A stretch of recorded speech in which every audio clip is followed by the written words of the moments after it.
Okay, so now we're back to the modeling. So when you're modeling, you want to, when you add an object with Shift A, let's see if so Shift A, you want to start with a shape that's kind of close to what you're modeling. So there's a lot of cylinders and circles in this enterprise. So I'm going to delete my cube that I just used kind of as a guide.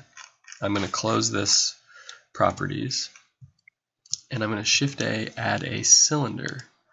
And by default, it's coming in with 32 vertices, so that would be like different sides.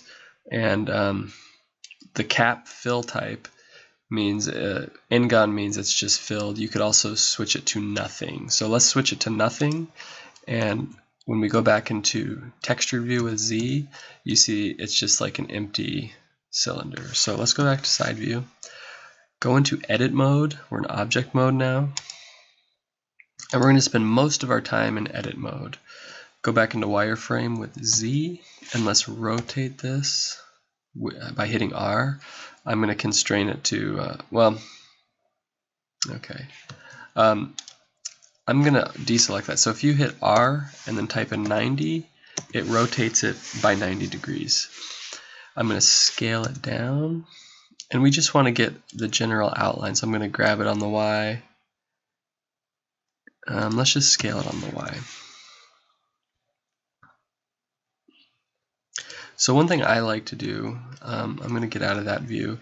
If I want to grab just this edge, if you're in vertex or edge mode, if you hold Alt and click on that edge, it'll select just that edge.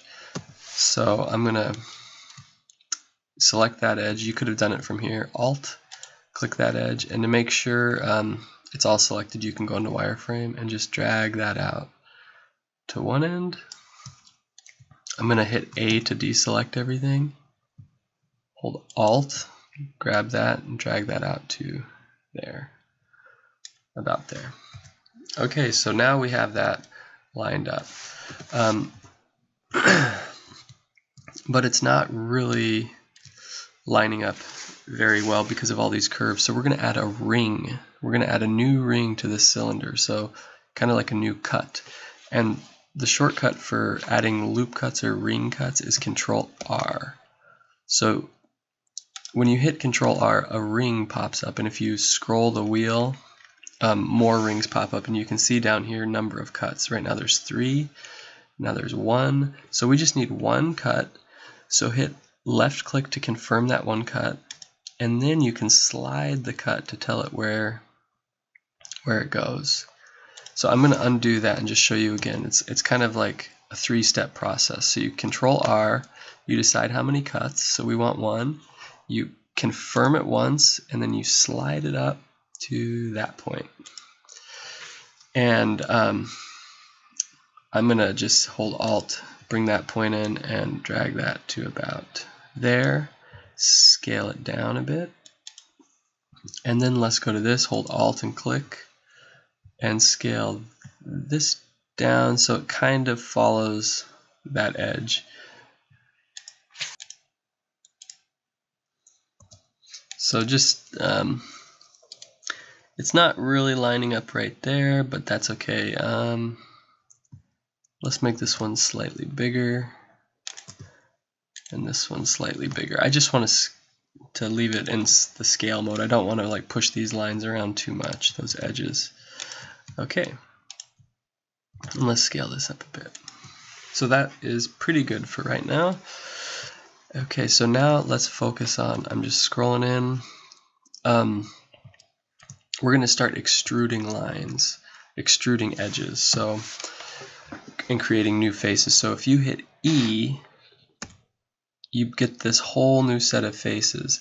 And if I were to right click to like let go, those faces are still there. So it doesn't look like there are faces there, but they are. So I'm going to delete those vertices. That's where you can get into trouble.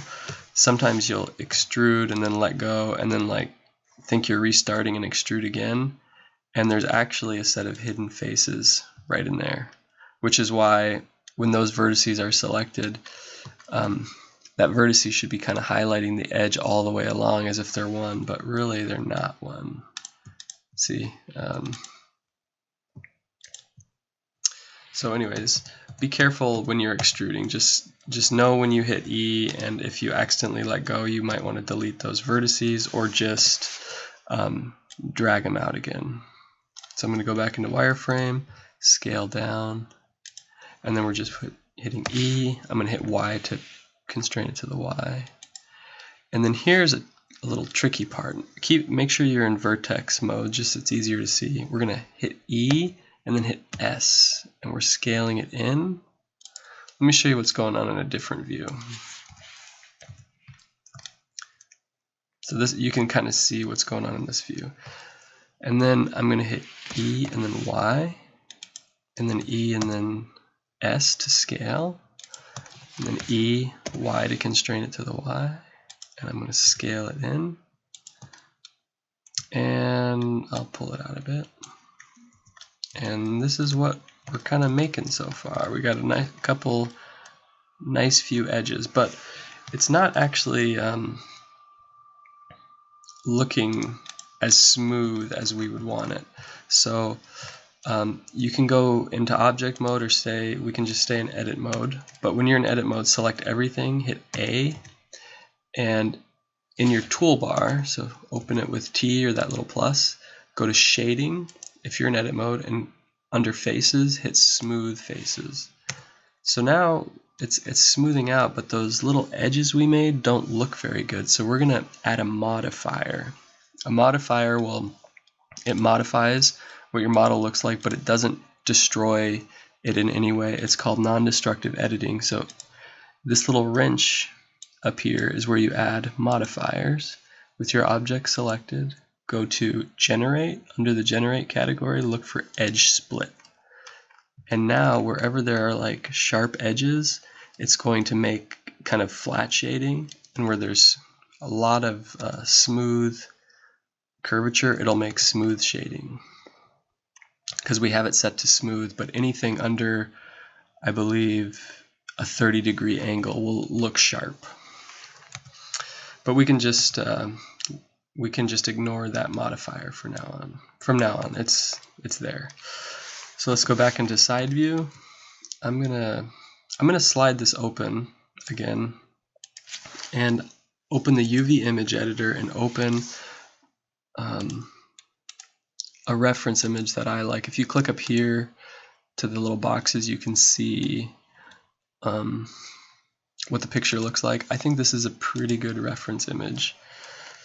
So we've already made like a hump or two humps and then this long piece. So I'm gonna by looking at this, I can see I should be extruding in again. So I'm gonna scale down, and I'm just going to, yeah, that should be good. I think it would be cool to give it a little bit of a lip. So if I hit E and push it in on the Y, so I have Y selected, it'll give this, because it kind of is a lip and then the sensor comes out. So I'm back in edit mode. So with that line selected, so if you deselect it, hit Alt-A and make sure it's selected, and then do Shift-D, and now I have that duplicated, and let go of it with right click. I'm going to scale it down just a little bit, and then I'm going to extrude out with E and then the Y. So there's a little problem here. When I extrude it out from that circle, it thinks that the faces should be pointing in, and the way I know that is, one, I can tell like the shading looks different. So one way you can look at the shading is if you open up your properties, within, and if you're in edit mode, you can look at the normals. If you scroll down to mesh display and click normals, so normals are showing like what is pointing out. So this is good, like this is pointing out, like that's where we want the light to be hitting, and that's the outside of the mesh. But right here, if you and these ones are also pointing out, like those sides. But right here, nothing is pointing out on these faces, because on the inside,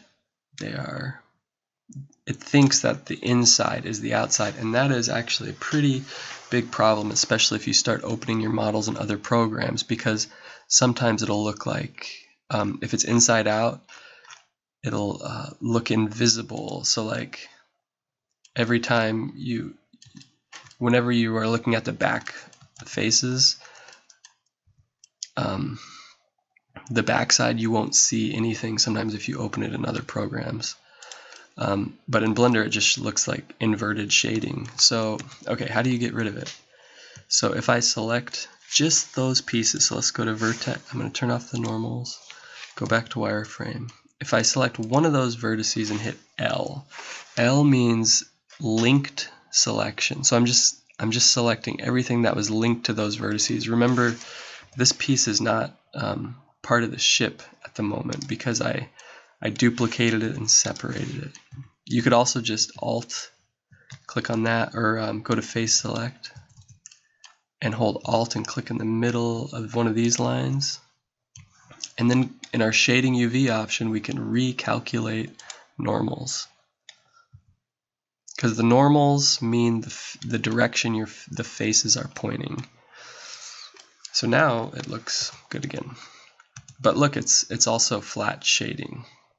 So if we have that selected, those faces again, just by holding Alt and clicking in the middle, go back to our faces and smooth, it looks good. Okay. So I bet we're about 12 minutes into this. We're just going to finish just this inner part of the sensor. So so we have this first kind of lip. I'm going to go back to vertex, select that whole edge. It scales in kind of right there, and then it extrudes and pushes. By the way, I hit extrude and then scale in, and then it extrudes and pushes in on the Y. Oop. So I accidentally disconnected. I'm going to delete those vertices and just try again. Select with Alt those edges, and I'm going to extrude and push it in on the Y. And it looks like it goes in quite a ways. And then let's just extrude and scale it. And then extrude and push it out on the Y, but maybe not as far. Extrude and scale, extrude and push it back in, and let's just push it in. I scaled it a bit, and let's push it in really far. I'm just dragging it on the Y. So now we have kind of our inner core. So let's save the model, Control S, and you can take a break if you need it, and we'll start again in a bit.